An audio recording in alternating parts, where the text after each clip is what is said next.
regions are more affected by the warm heat in 2026.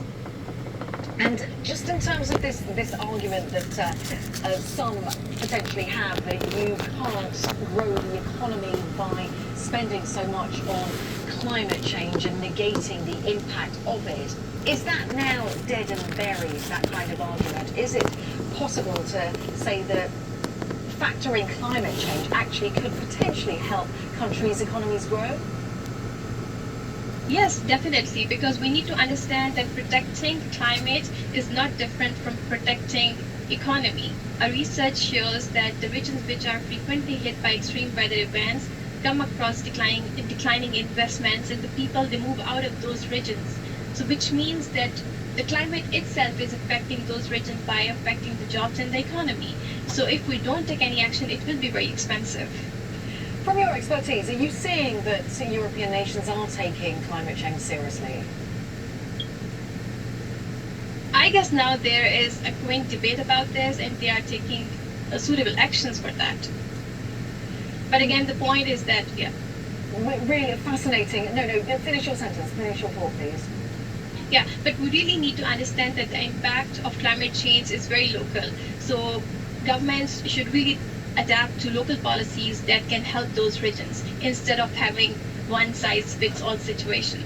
Really interesting insights. Fascinating, actually. Sarish Usman, economist at the University of Mannheim in Germany. Really appreciate your expertise. Thank you. Much more on all of this on our website. We've got a live page when it comes to the extreme temperatures that we're experiencing across Europe. Also that 38.1 degrees Celsius being reached in Kew Gardens, the highest day of the year so far here in the UK. Much more on that on our website and coming up here on the channel as well. Now, another breaking story, a Romanian couple who killed two married men after drugging them unconscious to steal jewellery and cash during sexual liaisons have each been jailed for 17 years. Our correspondent Phil Mackey is at Oxford Crown Court with this update. Yeah, we just had the sentence from Mrs. Justice Bronner, who's given Adina Mihai and her partner, Madeline Dimitru, 17 years for 2 counts of manslaughter and 2 of administering poison. As you said, the pair were carrying out a scam, really. She was posing as a sex worker online, contacting men and visiting their homes. He was driving her there and back and helping to administrate a poison, a drug called GBL, which renders people unconscious. They just got the doses massively wrong in the cases of 2 of their victims. Amanda. And only got 17 years? People's lives? Tell me what's wrong with that. And law enforcement and experts to make sure that its platforms are safe for teens and young users. Currently, Mark Zuckerberg and Instagram head Adam Mosseri are expected to testify. From NVIDIA's deal with Wall Street's giants to China's AI weather forecasting. This is AI Weekly. NVIDIA has partnered with 6 major financial institutions to launch compute financing platforms. They are aimed at raising over $500 billion in third-party capital for AI infrastructure. NVIDIA CEO Jensen Huang said on X the company has the option to backstop up to $125 billion, or 25% of the potential deals. The move highlights how surging demand for AI computing capacity is drawing institutional investors. South Korea will launch a $3.5 billion semiconductor fund, targeting promising chip materials, parts, equipment and fabless companies. Seoul says it seeks to accelerate plans for new chip manufacturing hubs across the country.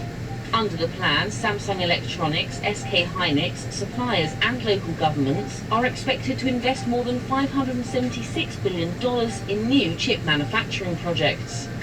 A French press association has asked the country's competition watchdog to take action against Google's AI-generated article summaries. The trade group says they deprive newspapers and magazines of readers. The group has called on the regulator to make a decision similar to one ordered against Meta, to put forward a payment plan and resume talks with traditional media, seeking fees for the use of their content by AI tools. China is emerging as a leading player in the race to improve weather prediction through AI. Meteorologists use a new generation of AI weather models alongside traditional forecasting systems as they tracked Typhoon Dolphin's path.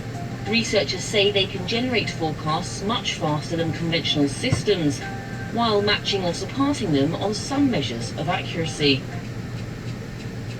U.S. consumer prices barely rose in July, and you can partly thank the end of the World Cup. More on that in a moment. Prices rose 0.1% in July from the prior month, matching economists' expectations. That put the annual inflation rate at 3.4%, a tick lower than it was in June. Gas prices contributed to the decline as they fell for a second straight month in July. And departing soccer fans also helped, as those who headed home after... Well, they're going back up in August. And easy. What we're looking at this afternoon noted. In that case, we'll bring you that information. And deputies bust out a car window on a hot day in Colorado. What they found inside, that's also straight ahead. Plus, how would you like to hike in a 50,000-year-old crater? We'll show you exactly where it's at and the stunning visuals. With these storms and that heavy rain for the next several hours. Nothing severe at the moment, but a lot of lightning. Let's play. Minor quake this morning was 4.2, but it's just a sign of how much more need there will be in the coming days, and that's why we are in this distribution center. I'm talking to folks here who tell me that there's not thousands, there are millions of people in Pereira alone that are living in structures or are outside of their homes, hoping that there will be shelters built for them because there hasn't been a proper assessment yet. It's so soon after the quake and people are afraid. Experts and the municipality is telling them, especially if you're in the areas that were most impacted, even if your home looks fine, there might be structural cracks. We know that there are those soft shell structures that collapse days after. We just heard of one collapse here and a couple more in Cali. So there's uncertainty. There's desperate need for things like diapers, baby formula, baby lotions, and then even food, rice, water, medication. And this is a scene that is rippling across all of Western Colombia and all of these areas that were impacted, places that have no access, no road access, bridges have been broken.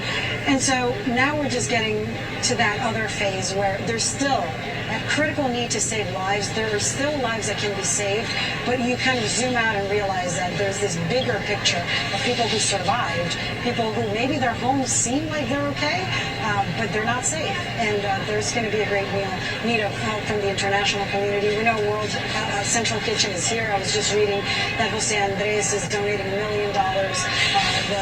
The CAF, which is the Development Bank for Latin America and the Caribbean, is also donating tens of millions for schools, for rebuilding schools, along with the Colombian Department of Education.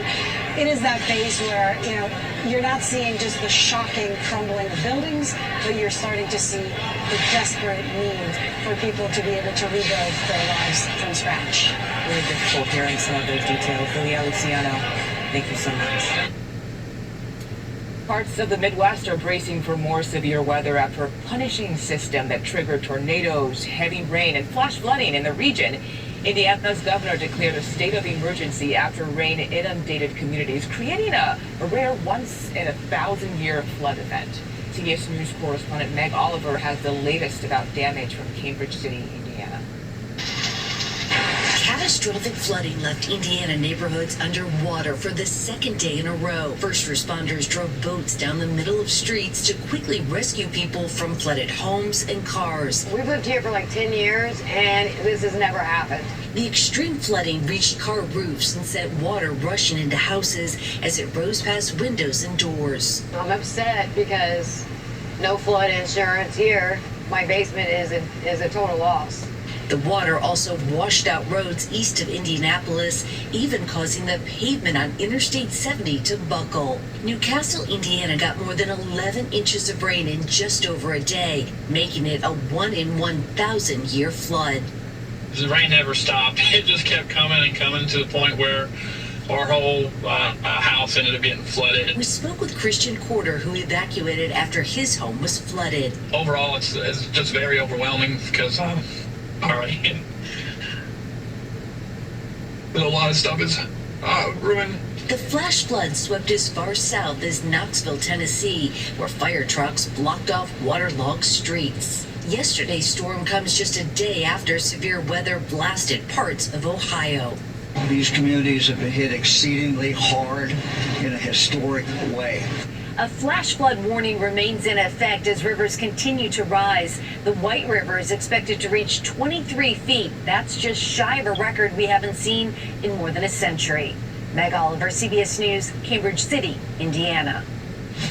Thanks, Meg. And now let's bring in meteorologist Jessica Birch to tell us more about what we're seeing out there. I mean, widespread flash flooding has been a big story for us throughout the past couple days. This is not the first or the second day we're talking about these major thunderstorms in this area. We're actually continuing to keep a very close eye on places like Chicago, Illinois, stretching down into the Tennessee Valley as we head into the next 24 hours, as these storms are going in the exact same direction as yesterday, off into the east and to the south. We're monitoring these severe thunderstorms because now, I mean, we're even talking about some rotation with some of these large cells. With rotation, we can see a chance of tornado activity, damaging winds, and just flash flooding too. Now, as that storm cell continues to push off into Indiana, just around the 8 o'clock hour tonight, it is going to bring in heavy amounts of rain there, anywhere up to around 3 to 6 inches, just throughout the next couple days throughout this region. And as the storms continue to track off into the Atlantic, they sweep across West Virginia, northern parts of Virginia, as well as Maryland, bringing in some severe active weather into our Friday afternoon forecast. Now, on the back end of this storm system, there's another one that's starting to build as we head into our weekend forecast, and that's what we want to keep a close eye on. Now, this kicked off earlier this week. Think about it. Many of us are going back to work, and all the kiddos are heading back to school too this week. And these devastating conditions keep happening where we see flash flooding in major roads. We're also keeping a close eye on thunderstorm activity that produces hail, lightning, thunder, and then on top of that, any sort of damaging wind, too, is a major concern for these communities in the northern parts of Illinois and Indiana, where we could see anywhere up to around 3 to 5 inches of rain just into this weekend's forecast alone. So there's lots to talk about with this. We're also tracking major heat just south of these states. We'll have more on that in a bit, but from now, I'm going to send it back over to you. Okay, Jess, thank you so much. Someone woke up earlier today,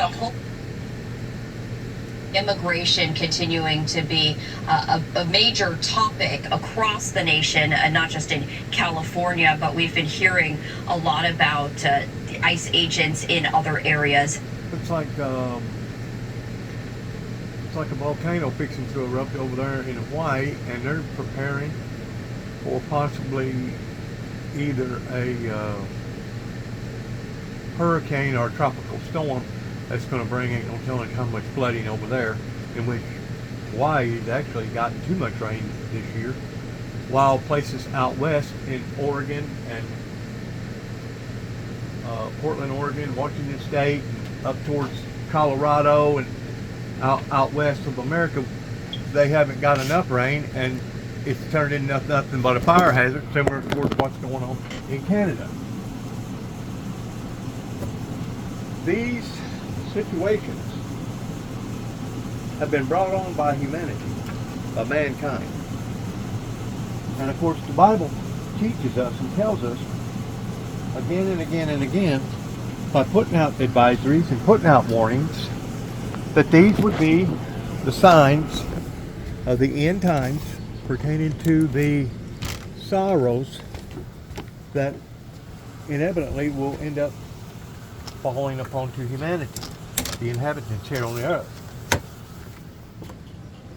The worst thing about the time period that we're in right now is that if the corporate church world would had supported the Jesus Christ Jubilees Windmill Ministries going on 40 years ago, we wouldn't be in this predicament, because we would have already been taken out of here, and the opening of the other 6 seals would have already occurred, or in the process of occurring. But because of their delay tactics, it has now jeopardized a great deal of people's lives, putting us all in behind the 8 ball, either in one form or another. And keep in mind, every time that something like this occurs, it diminishes the resources. And as it's diminishing the resources, the population control is still increasing. And as it's increasing, the food supplies and all other type of main assets are dwindling. Of course, everything's based around supply and demand, and as we go further into this, we're going to see prices only exceeding and getting higher. I was going to show my viewers here,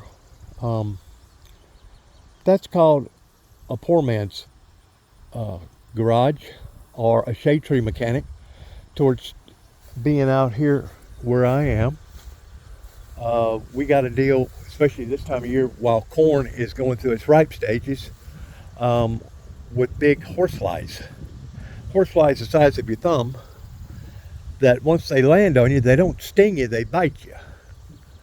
And they're very ferocious. Here's one of them right here. Look at this horsefly. I don't know if you've ever seen a horsefly or not. Those things are really, they can bite, and I mean they bite hard. Anyways, I have asphyxiated this so that hopefully it'll keep the majority of that off of me, plus the sun, or vice versa. If it's so hot that I end up having to come out here at night and work toward putting brake shoes on my car.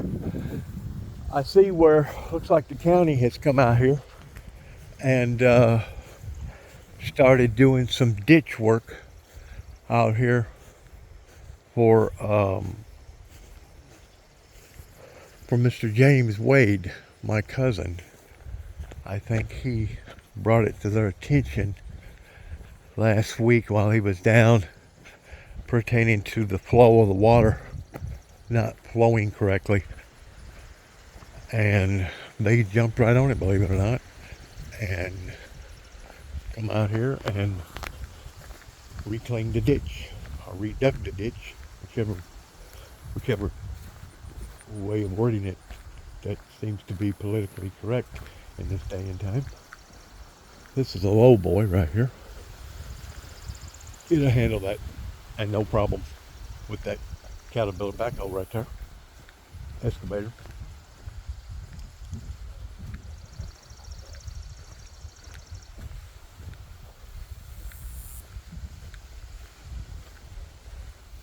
The heat intensity is only going to increase, just as the Bible talks about, as we shall see the days approaching, that no flesh shall be saved. I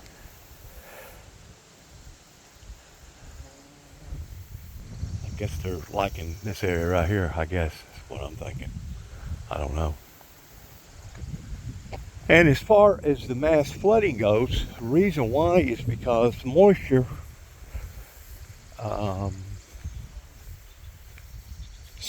moisture goes up into the air, and the hotter it becomes, the higher the steam goes, and the higher the steam goes, the more moisture that the clouds can hold. And then whenever the clouds do get too heavy to the point that they can't hold it no more, they come down and they create these deluges. These deluges are only going to continue as we see the planet basically becoming hotter and hotter. And I blame a great deal of this on OPEC and the oil companies, major oil companies, in not only how much money that they're profiting in taking advantage of the people, but in not awakening soon enough in preventing this from happening.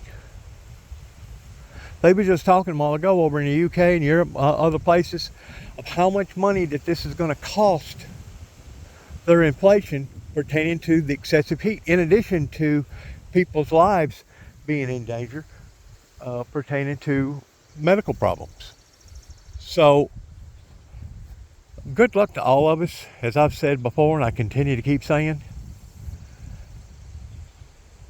that the reason being for this is because we are in an area right now, theoretically speaking, we shouldn't be in. The true born again Christians should have already been taken out of here. But because of the lack of support and because of people being wish-washy, basically speaking out of both sides of their mouth at one time in their hypocrisy, it has caused us to be where we are right now. And I can make video after video after video in explaining this again and again and again, and until people have subsequently went through these type of horrors themselves and realizing that something is really off pertaining to the forces of nature, I could talk into my face with black and blue in the face, and I'm still not going to be able to convince people like Donald J. Trump. Now, I had a intelligent communicator that had to take a furlough pertaining to the military, explaining to me that our governments know a great deal more than what their citizens do. And the reason for this, she explained, is to prevent panic. I looked at her and I said, "Are you buying that?" She said, "Well, if you think about it, what good is it going to do to tell the civilian population in what's going to occur and how it's going to occur in response towards them panicking and possibly just coming to a complete halt?" My response to that is that is very, very lame and very, very unresponsible in a group of people that we pay all over the world to protect us and take care of us, to see these onslaughts coming into our lives, and because of some crazy, lame reason, it makes us all vulnerable. That, my friends, is cold-hearted and cruel and wrong. Because at the end of the day, all these lives could have been saved. All this anguish that we're right now dealing with could have been spared. All these problems could have already had some sort of resolving solution to them. It's as if the people that we have hired in charge to take care of us are actually doing just the very opposite. Rather than them taking care of us, they're actually setting us up. Purposely setting us up to create more harm, more havoc, more sorrow, more agony, and more pain. Now, if that ain't cold-hearted, if that ain't cruel, if that ain't mean-spirited, pertaining to it being wicked and evil, I would kiss your tail and give you 30 minutes to draw up a crowd, because I know these people have failed, regardless of what level of professionalism that they may be on, that they have failed in their duties to perform in taking care of the people. And then to think that people such as myself are willing to go out of our way in trying to do the right and proper thing, putting out warnings and advisories, building memorials and monuments, and we get punished for it. Like Al Gore, that basically got punished in not becoming I think it would be the 42nd or 43rd, maybe 44th president of the United States. Whenever all the hanging chads was going on down in Florida, with the state of Tennessee, didn't even hold their own man up. Why? Because they was convinced that Al Gore had fallen off a turnip truck, and that all them people out west was just a bunch of tree huggers, owl lovers. Think about the environment. The environment is getting worse every second of every day. And this is also a verification of the Bible that says, as we shall see the days approaching, that no flesh shall be saved, but for the elect's sake, God will shorten those days. In other words, he will come back. He will gather up the elect from the four corners of the earth. And then if people think that they're going through misery and sorrow now, they ain't seen hard times and bad times yet. Now, I'm not putting this type of material out to gaslight or to cause anxiety in people's lives or to try to frighten people. I'm not doing this for a commercial as far as promoting, let's say, food or generators or whatever. I'm doing this out of the decency of my heart, though it has costed me millions of dollars in the past going on 40 years. It has costed me friends. It has costed me relationships. It has costed me towards people thinking that I was psychologically, emotionally, chemically imbalanced, including from my biological father, James Robert Jackson. This has costed me again and again and again. Just like me coming out here, back home here, where my original family estate is, at 291 Thompson Road, Sharon, Tennessee, zip code 38255. This has costed me immensely, to the degree that I've lost a brother on account of it. I've got a felony on account of it. And I couldn't tell you the emotional downside pertaining to the stress and remorse that I went through just to come back to try to help a group of people that obviously didn't want help. Not everybody fits under the same category as far as people not caring.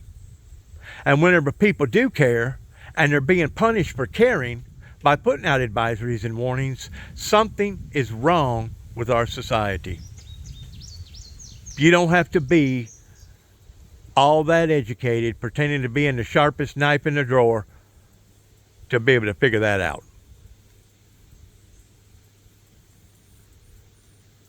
That's the reason why I end my videos by saying God bless our troops, God bless our endeavors, and good luck to each and every one of us, because I promise you, we are definitely going to need it. But more importantly, pertaining to the strategy of luck, we are going to need God Almighty and his supernatural abilities to be able to give us the insight towards how to get out of this clinker that we're all in. And if we don't allow for the Father to take the initiative of taking control, that means that day that it talks about, that those days would be shortened, will quickly come upon the mankind. And the Bible is very clear in Revelations 12:12 in stating how that Satan will come down in great wrath, because he knoweth his time is short. Wickedness abounds right now. The Luciferian Lucifer right now is sitting back laughing and playing everybody for a fool. And now, going on 40 years here in Northwest Tennessee, where I'm from, the people are just now beginning to awaken. And I seen these things that was going to occur going back, I know, 30 years ago, whenever I first started telling people that the Mississippi River was going to begin to start to go dry, based upon the analogy that if the river Euphrates on the other side of the world is going to start going dry, well, whatever's going to happen to that main body of water is going to happen to all the bodies of water pertaining to the planet heating up. And it's not coming from the ozone. Some of it is. Some of it's coming from the ozone. But what's doing it is draining the oil and all the commodities out of the earth, and it's the same scenario as it would be towards taking a syringe and start draining air out of a kickball, volleyball, or basketball, or football. Eventually, if you drain enough air out of that ball is going to not only lose its stability pertaining to its original form in being blown up, but it's going to start having craters in it. It's going to start wrinkling. It's going to start depleting. It's going to start cracking and basically deforming itself. Well, in the meantime, the planet Earth is just like that volleyball. It's just like that basketball. And we're draining over 1 billion barrels of oil out of the ground a day. And that's probably a conservative note. If we continue on the path that we're on, this planet will become uninhabitable because of what we're doing to her. And it is going to be super, super sad because it all could have been prevented. Going all the way back into basically the 70s, whenever Carter was a president, and scientists and other people went to the White House and explained this to them towards what the consequences was going to be in draining this precious crude oil out of the ground that was put there for a heat shield to eliminate the heat from escaping to the outside layers of the earth. And their reply was, get back with us whenever it begins to start to occur. Well, now it's occurring, and it's only increasing rather than decreasing. But it's not like you can take it and flip a switch like going into a room and turning either the lights on or turning them off. This is on a major, humongous, catastrophic scale. And the more damage that we do to the planet and do to each other, the deeper and the remorsefuler the consequences are going to be. Earthquakes are only intensifying, just like Jesus said that there will be earthquakes in diverse places. That the sea will be roaring and basically storms and droughts and pestilences and of course you got to keep this in mind that as the world is heating up, it's also creating a brand new environment pertaining to germs and bacteria. Now they've got a flesh-eating disease that originally started or began somewhere at the coastlines of Miami or down by Florida. Well, now because our environment has changed and it's getting hotter and hotter towards the northern states, now that same disease has went up the East Coast, and they're actually finding that same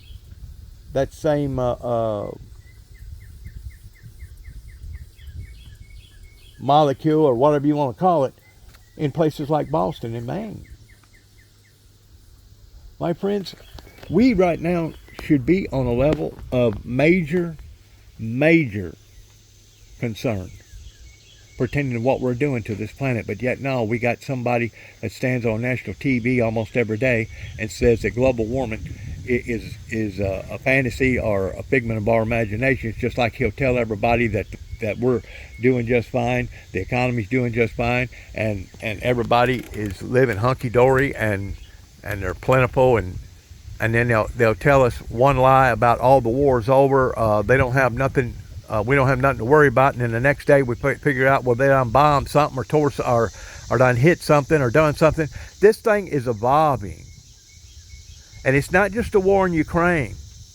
It's not just other problems throughout the entire globe, but these issues are evolving and getting worse, just as the Bible teaches us and tells us that Satan will come down in great wrath because he knoweth his time is short. Satan has deceived the world.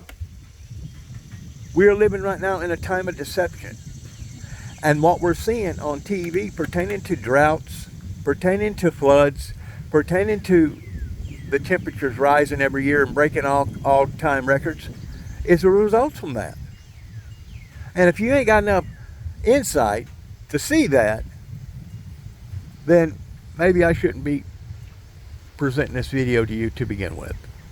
In the meantime, God bless America, God bless the Christian society all over the planet, and good luck to all of us, and shalom.